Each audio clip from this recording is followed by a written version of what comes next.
Hey friends, happy Monday and welcome back for another video in our Mental Health Monday series.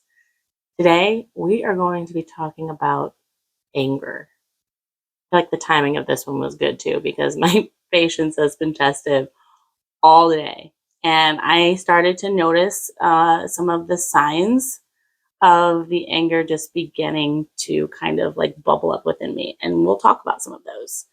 I'm also wearing red today, which was not planned, but seems very fitting for an anger topic. So let's dive right in. Now, again, like everything that we talk about, there's, anger, and then there's what's beyond that, right? So I'm going to call that overblown anger. And overblown anger usually indicates a bigger underlying problem in life. Depression, anxiety, mental health issues are associated with so many magnified negative feelings. Some common culprits being the feeling of worthlessness, shame, and disappointment, all of which can translate into anger. Addiction is also another common source of anger showing up in our lives when we're frustrated with ourselves for not being able to stop our compulsions. So, what is actually happening when our body gets angry? This is the part I get excited about. The teacher in me loves talking about kind of like the behind the scenes situation. So, let's jump into what is happening.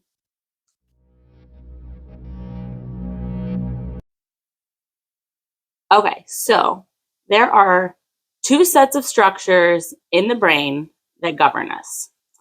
The first one is the cortex, and the cortex does your thinking. The second one is your limbic system, and your limbic system takes care of the more ancient aspects, such as your emotions and your memories. External triggers, particularly fears, are sent to a deep central part of your brain called the amygdala. The amygdala is the decider. The amygdala decides whether to send your incoming data to the cortex for your rational processing, while the limbic system is used more for those quick knee-jerk reactions. And so the amygdala decides, does this data go to the cortex where I'm going to just think and process rationally, or does it go to the limbic system where these knee-jerk reactions seem to happen? So factors like childhood maltreatment, poor social adaptation, and just having unchecked habits are all things that can actually lead to someone having an overactive amygdala. And this can cause you to essentially react too strongly and out of proportion to a triggering event. Anger becomes an undesirable response when we keep getting uncontrollably irritated against a perceived threat, no matter how small or how baseless that threat is. So, what makes us angry? A lot of things. Let's talk about it.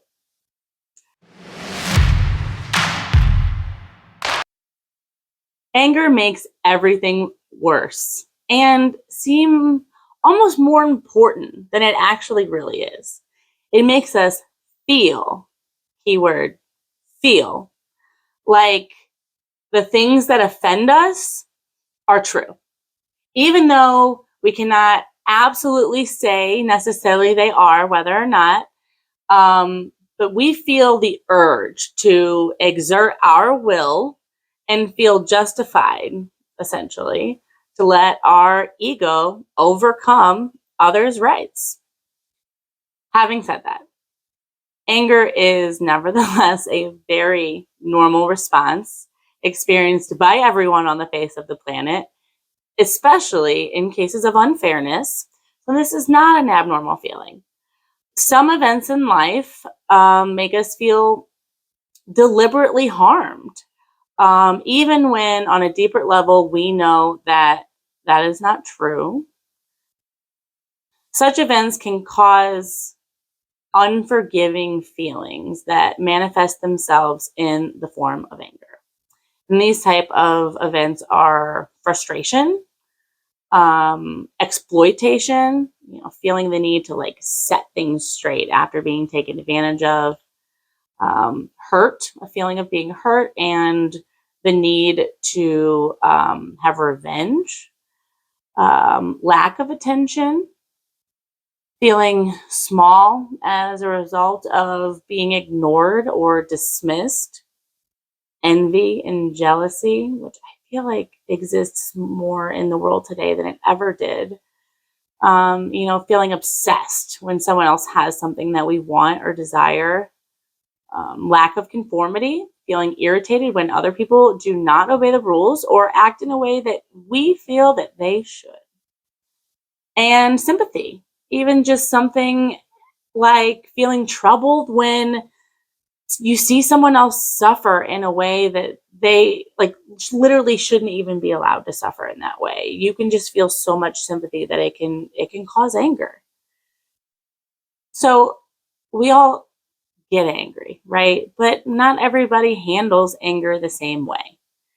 Everyone expresses anger differently.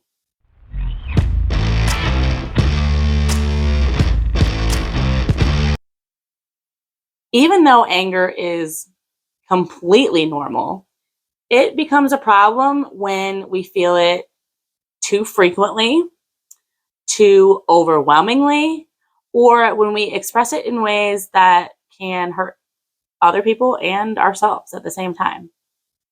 Noticing our own physical signs of anger is one of the best ways to beat it and overcome it before it overcomes us.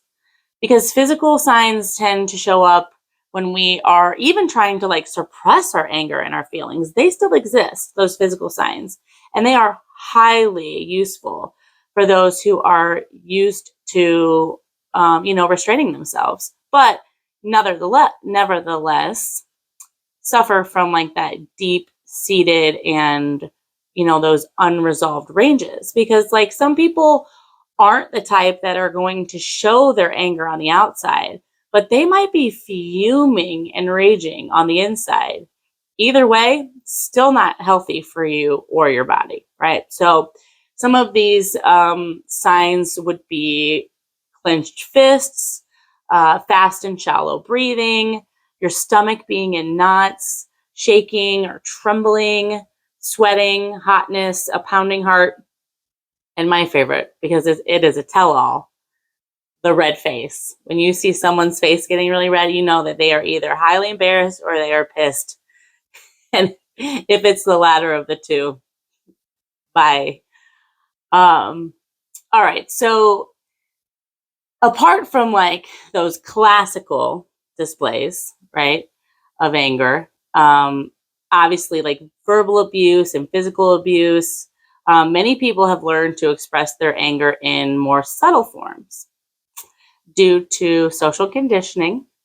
So these are not any better or worse. It's just a different kind of aggression, whether self-directed or interpersonal. And these all should be monitored like the above, with some mindful, consistent practice. So some more subtle ways of potentially showing anger would be passive aggression. Like, I want to control your emotions and your behavior, but I don't want you to notice that that's what I'm doing. Sarcasm. I want to hurt you verbally, and I will force you to take it as a joke. Contempt and disdain. I am better than you, and you are lesser than me. Disgust. You contaminate me or the things that I care about.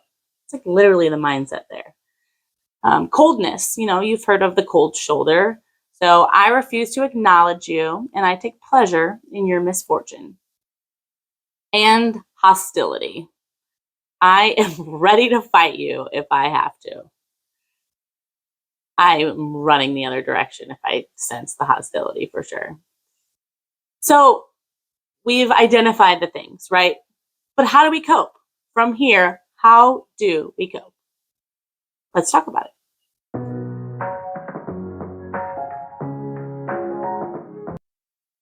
Unbridled anger can form a vicious cycle that becomes more aggressive with every outburst and harder to break, frankly. So the sooner, the better. The understanding that anger is usually fueled by an overblown emotional threat is essentially key to rebuilding a response mechanism that is not based on defensiveness and a fight or flight reaction, but instead based on compassion and rationality, because we want to live in a place of compassion and rationality. Anger can be caused by real problems in our lives, right? Like they exist, and these problems need to be solved. But our inability for problem solving is weakened if we continually fail to provide ourselves a suitable framework in which to assess life that is based on reality and not drama. Many established anger management techniques are not only meant for emotional de-escalation, but also for helping us restructure our attitudes and rebuild our empathy. Empathy is key. So as to restrain our own ego from taking center stage on every occasion, because it doesn't need to be that way. So some things we can do to cope. Maintain a diary to record your thinking patterns and also your common triggers that have led you to your angry outbreaks. Recognizing the moment anger starts appearing in your body. If you recognize the moment that it starts to appear, you can shut it down that much more quickly, as opposed to waiting until you are already so heightened and escalated that it's going to take that much more work to back you off of the cliff. Let's see. Observing whether that angry feeling is taking over your logical mind. We don't want to lose logic and reasoning. We want to maintain that, right? So if it's taking over your logical mind, then we need to work on more coping and other strategies. Practicing switching your breathing. And it's kind of like when you're feeling anxious, you can do like a 4-4 method, something that really helps bring your heart rate down and helps the moment feel less urgent. When you have calmed, I think it's helpful to retrace and revisit the train of thought that you had when you were experiencing this situation that provoked your anger. I think reflection just in life in general is huge. Like asking yourself the questions of, like, how did I feel? What made me feel that way? And I know this last one might sound stupid, but give yourself a hug. Like literally, physically, give yourself a hug. It can actually be helpful. Or go to someone that you love and trust and be like, I genuinely need like a real hug right now. And not one of those little half-ass pats on the back. I hate that. Like I'm talking a real full-fledged hug. Those are like, those are the best. All right, so we've talked about coping. Let's talk about our inner thoughts for a minute. Let's explore our inner thoughts. Therapy and counseling can really help us with our anger in terms of understanding it and learning how to manage it so that we can limit its negative impact in our lives in a scientifically proven way. That is the fantastic thing about this, you guys, is it is scientifically proven that our brains work like this, and that if we put some effort and some mindfulness into it, we can actually restructure it if and when needed. So, to gain more insight into our own anger, I think it's useful to ask two questions. The first one is, in what ways had this situation hurt me? So this is what I do during the reflecting phase. Like, I think about this situation that makes me really angry, and I'm like, okay, but how did it really hurt me? Like, what are the parts of me that it really hurt my feelings or upset me? Because again, sometimes we lie to ourselves. And the second one is even more important, and it goes right along with lying to ourselves. Am I overestimating the damages that can be done to me? I think a lot of times things can be over exaggerated. I think sometimes we lie to ourselves and we blow things out of proportion. But if we just take a step back and really ask ourselves this question, I think more often than not, we would admit that we were overestimating or over exaggerating a little bit. The answers to these might just help put things into perspective a little bit and help us realize that our anger has more to do actually with our flawed beliefs about ourselves and other people and the world than the actual severity of the situation itself. So after an angry episode has subsided, I encourage you to ask yourself the following questions and remember your answers when the next tantrum begins to simmer. And maybe even journal this, right? So if you like, write down these questions and then go back and answer them later each time you feel an event arising, whether an event actually happens or you just feel it kind of simmering, but it never really gets to any sort of a place. So the first question is, do I talk to myself in an overtly emotional language that tends to describe situations as catastrophes, exaggerated dramas, or black and white scenarios? I think we want to lean a little more towards like not blowing everything out of proportion, right? And how am I talking to my own self, right? My own self-talk is going to be a huge indicator of just how I handle problems and am I exaggerating things in the process? Another really important one was this even worth getting angry about? I mean, some things like are worth getting angry about, but some things definitely aren't, or they're not worth getting angry to the degree in which you got angry, right? So ask yourself that question. Or ask yourself, did I even really need to get angry at all? Did it solve my problems? Most of the time it doesn't, right? Anger is one of those things where we think it feels good almost to like have the rage and like get it out. But most of the time that just leads to, I don't know, me feeling shitty, because then, first of all, I don't feel great when I'm angry. Then it usually means that I blow up and have to go apologize to somebody else, or I hurt someone else's feelings. And like, that doesn't feel good either. Maybe I can just cut it out and avoid all of that in the first place. Did I need to be angry, or could I have handled that a different way? Did the pleasure of lashing out, because there is a little bit of pleasure in that, weirdly enough, did it justify the harm that was done to either myself or whoever I lashed out at? Back to my previous comment about now having to go like with my tail between my legs and apologize to somebody, you know?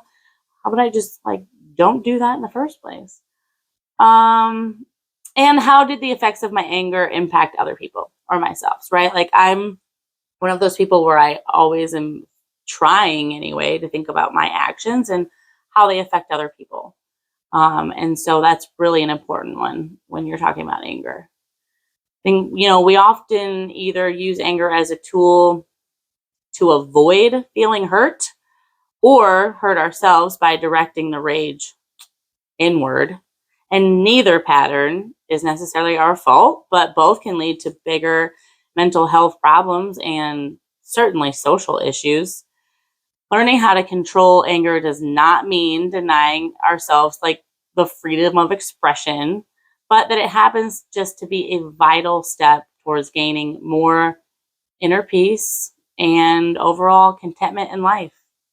And I don't know about you guys, but that is just something I desperately want for myself. I want a peaceful, content life. And I think that if more of us try to live with that mindset, um, because the world is already the way that it is, if more of us can walk around like that, like the better this place will be, right? So we all have to do our part. It starts with us. There's so many things in this world that we can't change and that we can't really necessarily affect, but there are things that we can do. And I think you can spread positivity and kindness and patience with people. And we're going to try to replace those feelings of anger with other healthy options. Because again, it is normal to feel angry, but we don't need to thrive on overblown anger. And it just doesn't do us any good. So I really want to thank you guys for taking the time to hang out with me today and talk about anger. I look forward to hopefully seeing you guys all next week. And until then, I hope you have a great week. Catch you on the flip side. Bye.